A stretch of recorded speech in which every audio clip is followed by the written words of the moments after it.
Mimi nimekuja kama mwenzenu, babu yenu. Tumemaliza Ramadhani, nikawauliza wenzangu hawa, nikasema nataka nipate watoto wengi. Kwa hiyo nimechelewa kidogo. Hapa pana watoto kama 400 na ngapi na 30 karibu ni watoto 450 mko hapa. Tumetoka hapo msikiti wa Mahita, palikuwa na watoto zaidi ya 100. Alafu kuna Al-Huda sijui huko kuna watoto 50. Alafu kuna kituo cha kulelea watoto ambao Mwenyezi Mungu amejalia wana maradhi, wengine wana utindio wa ubongo na kadhalika. Kuna kituo kingine huko wako watoto kama 80 tumewaenda kuwaona.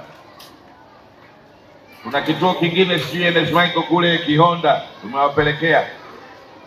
Basi tumesema leo ni siku Mwenyezi Mungu anaita Eid al-Fitri, siku ya furaha, ya kufurahia. Katika Eid, sikukuu ya leo ni siku ya kufurahia. Tumesema tufurahieni wote kwa pamoja.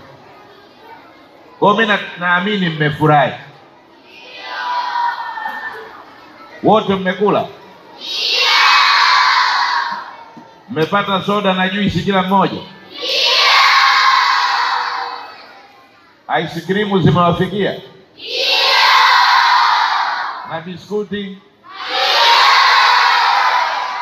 Kwa hiyo mtaondoka mmefurahi. Haya basi, chote kilichowafikia kimewafikia kwa neema ya Mwenyezi Mungu, tuseme amini. Tunamshukuru Mwenyezi Mungu sana, tuseme amini. Alhamdulillahi Rabbil Alamin. Nawashukuru sana, nimefurahi sana kuwaona. Tumwombe Mwenyezi Mungu atujalie uhai kwenye sikukuu nyingine tena, labda Eid al-Adha tufanye tena kubwa kuliko hii ya leo. Kweli si kweli? Haya, tusemeni insha Allah. Na mimi kwenu ninachokuombeni, wengi mko kwenye umri wa wajukuu wangu. Sasa mimi nakuombeeni Mwenyezi Mungu awajalie, mkienda huko shule huko msome kwa bidii sana.